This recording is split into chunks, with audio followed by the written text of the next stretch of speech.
खेल को जीतने वाला एक पल में करोड़पति बन जाएगा, लेकिन चीज जितनी दिखती है उतनी सीधी है नहीं। कहानी की शुरुआत होती है एक बिल्डिंग में, जहां बहुत सारे पैसों का लेन देन चल रहा था। वहीं एक अजीब सी लालटेन के नीचे विंस नाम के एक आदमी ने अपने सामने वाले आदमी के सर पर बंदूक रख दी। उसे आदमी ने भी बदले में अपनी बंदूक विंस के सर पर राखी। विंस गोली चलाने ही वाला था कि उसे याद आया कि सबकी शुरुआत आखिर हुई कैसे। आज से ठीक 4 दिन पहले विंस, उसकी मम्मी और उसकी बहनों ने अपना घर बेचने का फैसला किया, क्योंकि उन्हें अपने पिता के इलाज का खर्चा चाहिए था। वो एक एक्सीडेंट की वजह से काफी समय से अस्पताल में भर्ती था। वैसे विंस लोगों के घरों की बिजली ठीक करता था और रोज काम पर जाने से पहले अपने पिता से मिलकर जाता।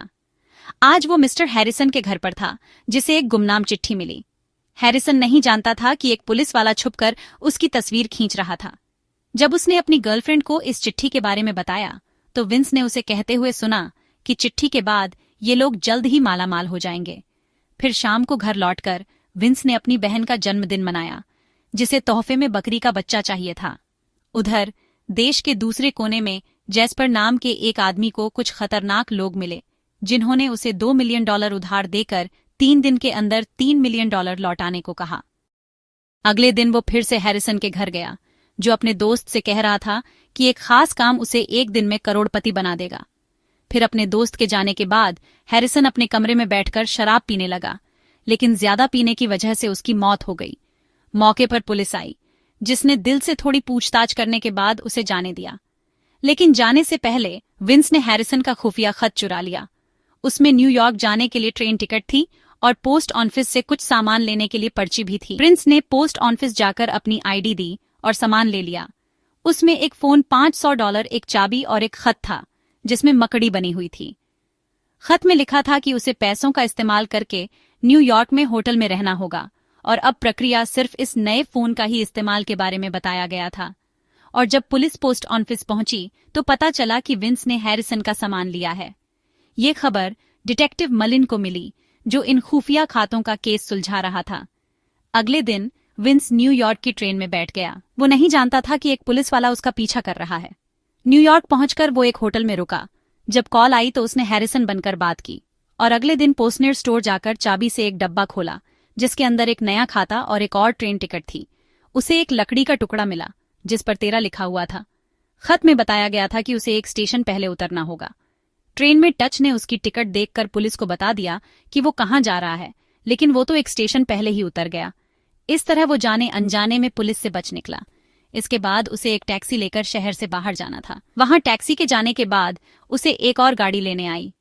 ड्राइवर ने उसे 13 नंबर का टुकड़ा दिखाया और उसका फोन लेकर गाड़ी में बैठक ले गया।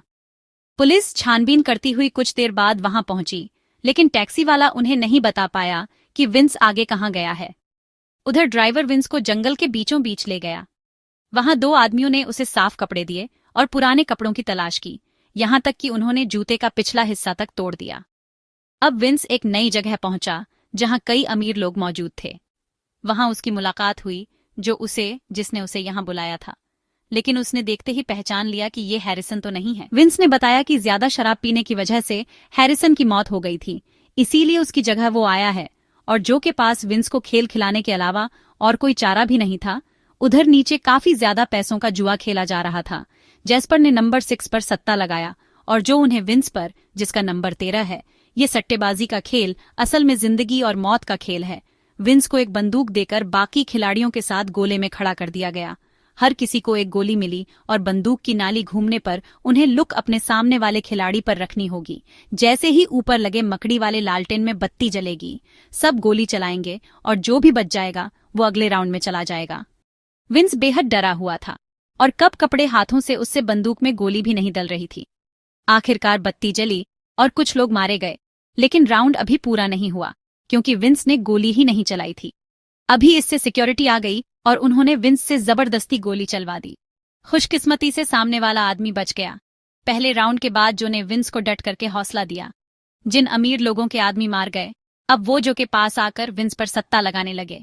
उधर जफर से नाम का एक खिलाड़ी अपने मलिक जिम्मी से कह रहा था कि वो जिमी को 50 गुना पैसे दे देगा अगर वो उसे यहां से बाहर निकल दे।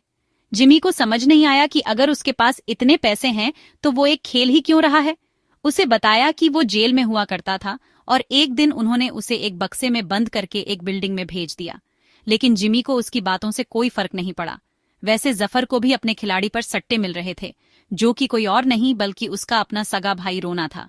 दरअसल रोना पागलखाने में हुआ करता था, लेकिन जैस्पर ने उसे बाहर निकलवा लिया ताकि वो उसे अपना खिलाड़ी बना सके। अब शुरुआत हुई दूसरे राउंड की, जहां हर बंदूक में 2 गोलियां होंगी। इस बार आधे खिलाड़ी मारे गए और विंसेंट अपनी ताकत की वजह से बाल बाल बचा। वहीं नंबर 11 हंस को भी दिमागी दौरे पड़ने लगे। इस खतरनाक खेल से किसी का भी दिल दहलना लाजमी था। उधर जफर फिर जिमी को बताने लगा कि वो एक ट्रक लूटने की जुर्म में जेल गया था, लेकिन पकड़े जाने से पहले ही उसने पैसे कहीं छुपा दिए थे। उसने जिम्मी से कहा कि अगर वो खेल में मारा गया तो उसकी जेब में रखे नक्शे से पैसे ढूंढकर आधे जी में खुद रख लें और आधे उसके बेटे तक पहुंचा दे। आखिरकार जिमी ने उसकी बात मानी। उधर सट्टेबाजियों के दौरान जैस्पर ने देखा कि अब रोनाल्ड की दिमागी हालत ठीक नहीं लग रही। जब जैस्पर ने नंबर निकाल कर देखा कि रोनाल्ड नंबर 13 के पीछे खड़ा होगा, तो रोनाल्ड ने पागलपन में आकर नंबर 13 यानी विंस पर एनस्ट्रैप हैक कर मारी। जैस्पर ने बड़ी मुश्किल से उसे शांत किया। अब तीसरा राउंड शुरू हुआ और खिलाड़ियों के दिमाग पर दबाव बढ़ता जा रहा था। हंस एक दवाई लेकर बड़ी मुश्किल से शांत हुआ और नंबर 3 को तो कुर्सी पर बैठकर खेलना पड़ा। उधर रोना ने फिर से विंस पर हमला कर दिया और बाकियों ने बड़ी मुश्किल से उसे छुड़ाया। इस राउंड में हर खिलाड़ी के पास 3 गोलियां होंगी। बत्ती जलने पर सबने गोली मारी और अब सिर्फ 5 जिंदा बचे, विंस, जफरसन, रोना, नंबर 3 और नंबर 9। अब बारी थी खेल के आखिरी पड़ाव की। इसमें 5 ढकी हुई बॉल्स को टेबल पर रखा गया, जिनमें से 2 काली थी और 3 सफेद। हर खिलाड़ी का मालिक एक बॉल मेघा, और जिन भी 2 आदमियों के पास काली बॉल आई उनके खिलाड़ी आमने सामने होंगे और बाकी के 3 बच जाएंगे। आखिरकार जैस्पर और जो की हाथ काली बॉल्स लगी, जिसका मतलब यह था कि विंस को रोनाल्ड का सामना करना होगा।